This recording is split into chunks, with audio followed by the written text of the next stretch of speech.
not in their heart, that they literally scream with their voices, clap their hands on their ear, so they could not hear this man. Who is this? Stephen? Stephen? What's his name? Yeah, Lee. Stephen, right. Oh, those are the options. I know. Oh. I thought they were like. Yeah, I thought it was a Ha! thing. They have taken the lovely Son of God.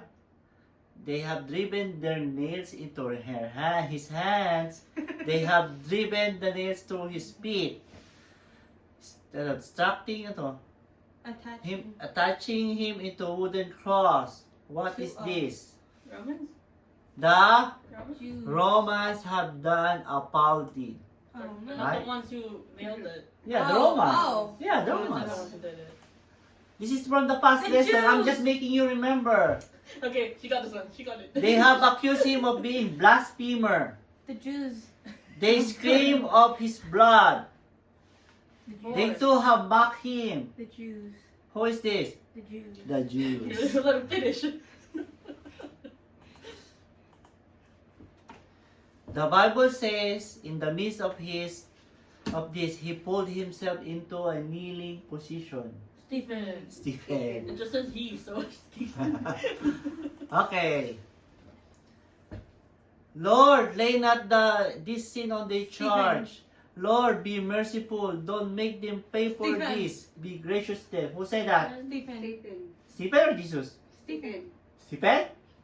Jesus. Sure? Yeah. No. Stephen. I'm right. Okay. Father, forgive them Jesus. for they know what they do. Yes. So that's Jesus. Okay, I'm glad you remember some of the lessons. Some are not, but that's fine. Okay? It's fine. It's just a review. He's Okay? starting out. We didn't know most of them. Don't worry, it's not graded. Feels like it. Okay, let's continue. Click it. Click it. Okay, so continuation. This is the verses. Okay, and we are on the last topic. And these are the verses. You have heard it was said, you shall love your neighbor and your enemy. That's what they're practicing. But normally, we are going to be focused on, but I say to you, love your enemies and pray for those who persecute you. Like the two example last time. Jesus was crucified, he was hurt, but he prayed what? He prayed, Father, what? Father, what does he pray for? Father, don't Ano? something.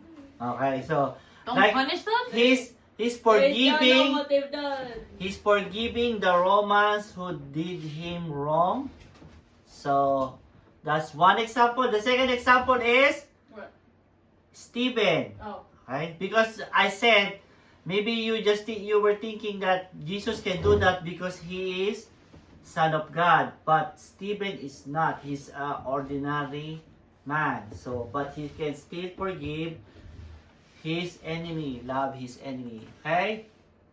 Okay. So I read this. This is what they're starting to practice. They practice, do not commit adultery, but Jesus said, do not even think about it. What? He said, do not give paper. It's okay to give paper of divorce. Jesus said, you don't divorce at all. So Jesus is changing, huh? Jesus comes to correct what the practice of the world. He wants to correct, but because we're doing it wrong. Okay? And I discussed the human behavior. And I discussed love your enemies because it's so hard.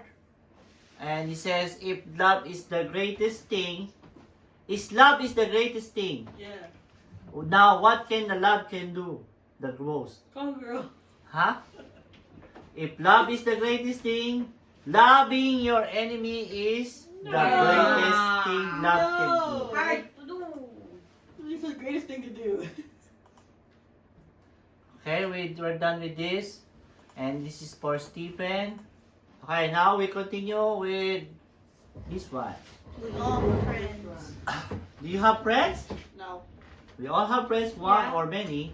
But I guess we also have enemies. Okay? We all have love people who love us. Right? And people who love to attack us. This is the test of Christian character. It's not how you How we. treat your friends, is how you treat your enemies. Did you get this? Did you get this sentence?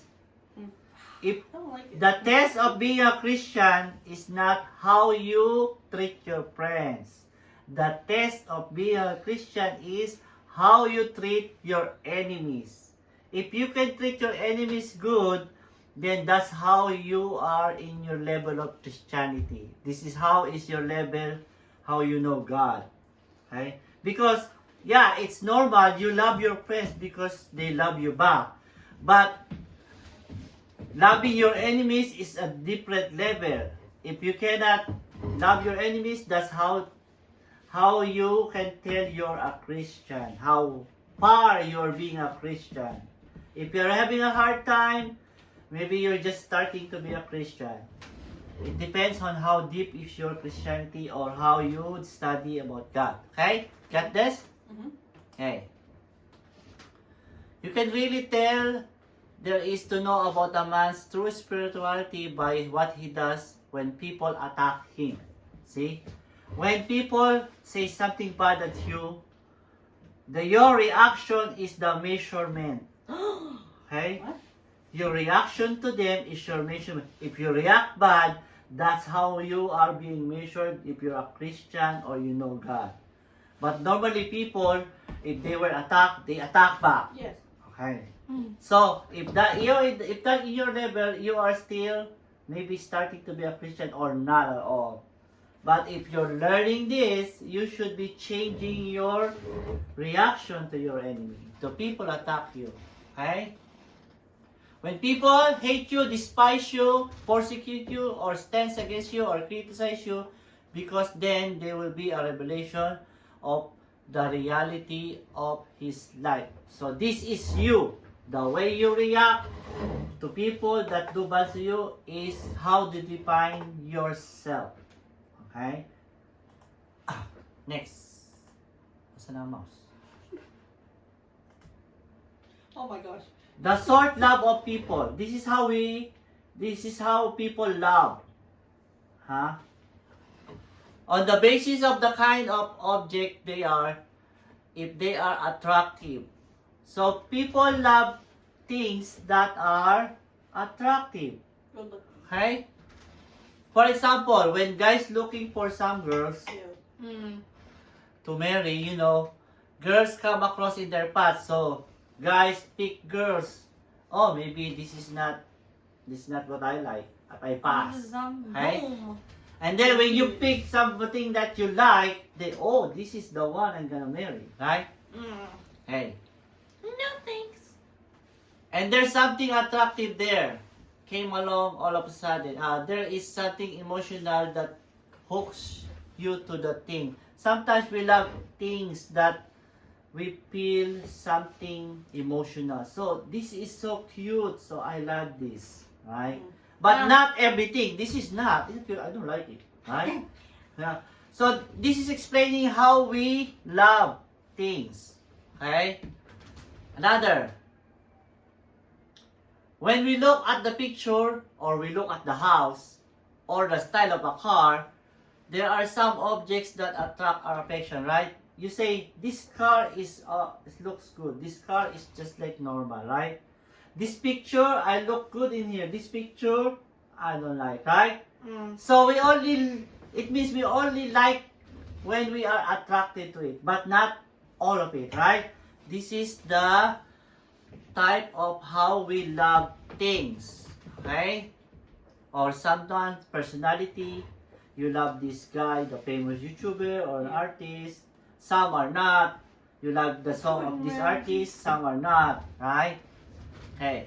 That is human kind of affection. Is that clear? Is that the way how we react? Yes or no? Yes. Yes. Okay.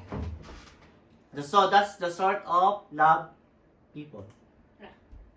Let's read Mark 12:30 to 31. Got this one. Mark 30 to 31. Let's read. Mark 12:30 to Can you get 31. that, please? Who's the first one? Me. Honey, dapat mabilis ka. If you want to read, you have to find it first. Me. Minark na natin yun ah. Got it. You did. Oh, 30. Sa inyo. You shall love the Lord your God with all your heart and with all your soul and with all your mind and with all your strength. 31? Sa inyo. Sorry. Mm. Hindi. Si mama na. Oh. I was looking at the wrong chapter. 31. 12:20. No, 12:23, bro. Page 12:23. I'm looking.